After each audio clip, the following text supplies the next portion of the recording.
Good morning guys. So dito na naman ako sa kabilang kwarto. So itong foam guys, tatanggalin ko na yan siya din kasi sagabal yan siya sa space ba.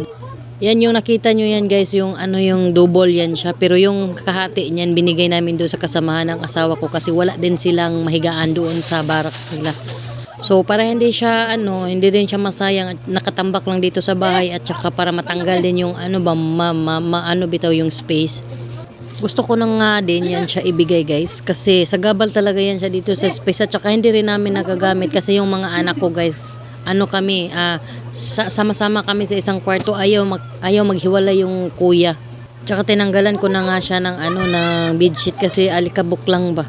So ayan, pinilit ko siyang ipasok dyan sa gilid kasi yung may space dyan sa gilid guys, hindi rin siya malagyan ng kasi hindi ba yung taas niya tsaka yung sukat ng bed hindi magkasya. So pinipilit ko siyang ipasok para magkasya.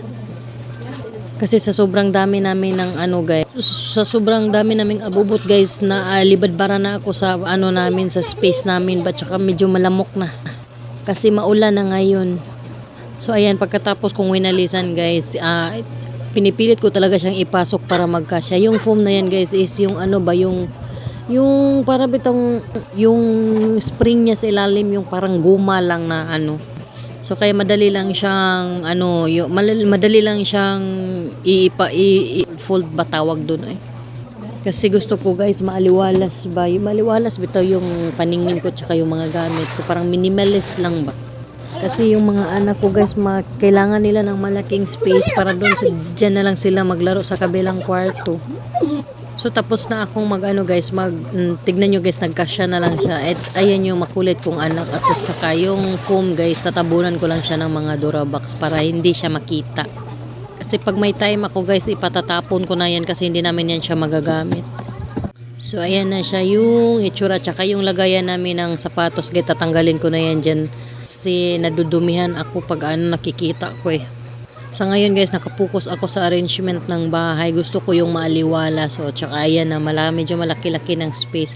At tsaka yung double deck na yan guys, gigibain ko rin yan. Naghahanap lang ako ng oras at tsaka lakas ng loob. Nag-iipon pa ako ng lakas ng loob. So yung naka-carton guys, yan siya, yan yung pamimigay ko yan lahat kasi ayoko ng maraming tambak-tambak dito, hindi naman yan magagamit dito sa bahay.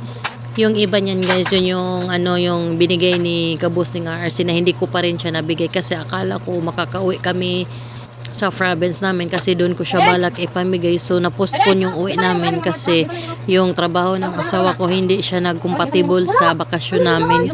So ayan, pati yung mga laruan guys, hindi na yan nilalaruan ng mga anak ko. So ipamimigay ko rin yan kasi sayang yan.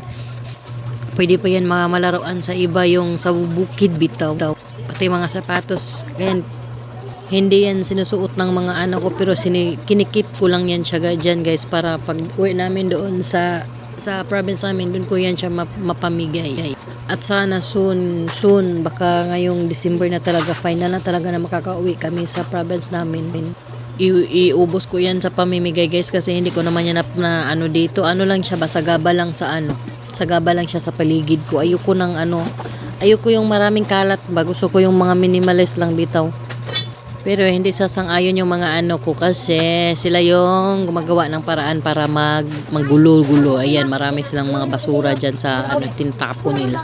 Kasi minsan guys, doon ako sa labas nakafocus tapos maghanap lang ako ng alam nyo guys, mag-isa lang ako, isa lang yung katawan ko, ako lang lahat na gumagawa sa bahay. So yung mga trabaho na yun, mag-iintay talaga yan sila pag kailan ako at saka magpahinga rin ako guys, hindi mo naman puro araw-araw ako maglinis kasi nakakamatay din yan ng katawan, Diyos ko.